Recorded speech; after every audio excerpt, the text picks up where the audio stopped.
성도님들, 물질의 문제로 궁지에 몰려 어려움을 겪는 사람들에게는 돈이 구원의 열쇠가 될 수 있습니다. 또는 질병의 문제로 고통받고 어려움을 겪는 사람에게는 건강이 구원의 열쇠가 될 수 있습니다. 하지만 이것은 철저히 인간적이고 현세적인 것일 뿐이고요, 영원한 구원을 담보하지 못합니다. 돈이 또는 건강이 영원한 구원을 담보하지는 못하죠. 왜냐하면 하나님께서는 이런 식으로 인간의 구원을 한정짓지 않으셨기 때문입니다.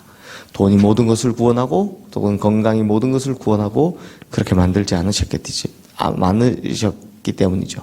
즉, 돈이 필요한 사람에게 돈을, 건강이 필요한 사람에게 건강을 준다고 해서 완전한 구원은 이루어지지 않기 때문입니다. 그러므로 하나님을 믿는 자, 또 그 구원의 진짜 가치를 아는 사람들은 이 땅에서의 현세적 구원만을 가지고 만족하지는 않습니다. 대신 현세적 구원과는 비교할 수도 없는 영원한 구원을 위해서 살아가게 되죠. 시편 80편의 저자도 역시 같은 맥락으로 하나님의 구원을 바라고 소망하고 노래를 하고 있습니다. 이 시인이 겪고 있는 역사적 현실은요, 이게 아마 북이스라엘이, 이게 아삽의 시지만 실제 아삽의 후손들의 시라고 계속 말씀드렸죠. 아마 이때는 이제 북이스라엘이 하나님의 징계를 받아서 멸망하고 난 이후 같습니다. 왜냐하면 2절 말씀 보시면 세 지파를 언급하는데요, 에브라임과 베냐민과 므낫세라는 이 세 지파를 언급하고 있기 때문입니다. 에브라임과 베냐민과 므낫세, 이 세 지파는 북쪽에 있는 이스라엘을 대표하는 지파들입니다. 하지만 이들이 하나님의 징계를 받아서 강동쪽에 있는 지파, 그리고 북쪽에 있는 이스라엘 전부 다 남유다보다 먼저 망하게 된 것이죠. 하지만 망하고 난 이후에 이 시인은 오히려 참된 구원에 대한, 또 궁극적 구원에 대한 깨달음을 얻었던 것 같습니다. 그래서 시인은 하나님 앞에서 반성하면서 이 시를 지었는데요, 보십시오. 우리 1절 2절 말씀 함께 읽어보겠습니다. 요셉을 양떼같이 인도하시는 이스라엘의 목자여, 귀를 기울이소서. 그룹 사이에 좌정하신 이여, 빛을 비추소서. 에브라임과 베냐민과 므낫세 앞에서 주의 능력을 나타내사 우리를 구원하러 오소서. 참 여기에 시인은 특이한 표현을 쓰는데요, 하나님의 구원을 뭐에다가 자꾸 비교를 하냐 하면 하나님의 빛이라고 상징을 하고 있습니다.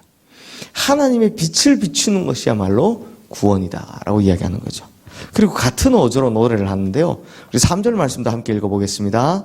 하나님이여 우리를 돌이키시고 주의 얼굴빛을 비추사 우리가 구원을 얻게 하소서. 자, 주의 얼굴빛을 비추어지는 것, 주의 얼굴빛이 비추어지는 것이 참된 구원이라고 이야기하는 거죠. 그러니까 시인은 뭐라고 이야기합니까? 물질의 복은 복이지만 그것은 구원이 아니고요, 나라를 되찾는 것은 굉장히 큰 은혜이고 복이지만 그것 자체가 구원은 아니라는 겁니다. 무엇이 구원이라고 합니까? 주님의 얼굴빛이 우리에게 비추어지는 것, 그것이야말로 참된 구원이다라고 이야기하는 겁니다.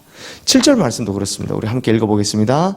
만군의 하나님이여 우리를 회복하여 주시고 주의 얼굴의 광채를 비추사 우리가 구원을 얻게 하소서. 결국 참된 회복, 참된 구원은 주님의 얼굴빛을 우리에게 다시 비추는 것이다 라고 이야기하는 겁니다.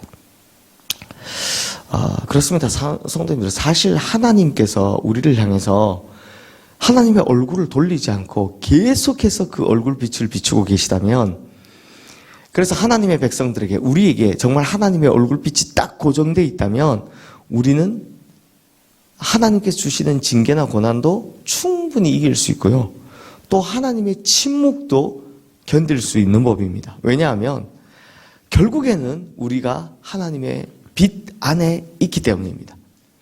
하지만 하나님께서 얼굴을 돌리시면, 그래서 우리가 그 빛을 더 이상 받지 못하면, 그때는 일어나는 내 주변에서 혹은 나한테서 일어나는 모든 일들이 다 좋은 일들이라 할지라도 그건 절대 구원이라 할 수 없습니다. 하나님께서 얼굴을 돌리셨는데, 이미 얼굴을 돌리셨는데, 그게 물질의 문제가 풀리고 건강의 문제가 풀리고 사람들이 부러울 만큼 잘 먹고 잘 산다고 해서 이건 구원이 아니라 사실은 까딱 잘못하면 망하는 지름길이다라는 겁니다. 왜요? 하나님께서 이미 얼굴을 돌리셨기 때문이다라는 겁니다. 즉 이런 경우 로마서 1장 24절 말씀처럼 하나님께서 그들의 마음의 정욕대로 더러움에 내어버려 두사. 바로 이것과 똑같습니다. 무슨 말입니까? 어차피 하나님은 심판날에 한 번에 몰아서 심판하면 되니까 그냥 지금 잘 되든 말든 그냥 놔둔다라는 겁니다. 그냥 알아서 되도록 놔둔다라는 겁니다. 그러므로 성도님들, 정말 중요한 것은 우리가 하나님의 얼굴빛 안에 거하고 있는가? 하나님께서 지속적으로 우리를 바라보고 계신가? 하는 이것이다라는 겁니다. 그러므로 우리 역시 하나님의 빛, 얼굴빛 아래 거하게 되기를 주님의 이름으로 축원합니다. 하나님께서 우리를 보고 계신 그 자체가 구원이요. 하나님 안에 있는 것 자체가 큰 축복임을 깨닫고 하나님 얼굴빛 안에 거하시는 것을 제일 1순위로 삼으시는 우리 성도님들 되시기를 주님의 이름으로 축원합니다. 그리고 시인은 계속해서 이스라엘 백성들을 향한 이제 희망을 노래하는데요. 지금 망했다는 이야기를 하고 있잖아요. 근데 희망을 노래합니다. 우리 8절 말씀 함께 읽어보겠습니다. 주께서 한 포도나무를 애굽에서 가져다 민족들을 쫓아내시고 그것을 심으셨나이다. 자, 여기서 한 포도나무는 바로 이스라엘 백성들을 가리키는 거죠. 여기 보면 이집트에서 430년 종살이하던 이스라엘 백성들을 포도나무라고 부른 겁니다. 그렇게 아름다운 포도나무를 가져다가 그 땅을 더럽히던 가나안 족속들을 쫓아내고 가나안 땅에 심으셨다는 겁니다. 예수님께서 포도나무라고 그냥 이야기하신 게 아니고요. 사실은 다 이런 구약의 배경을 가지고 있기 때문에 우리를 참 포도나무 이렇게 쓴 설명을 하시는 겁니다.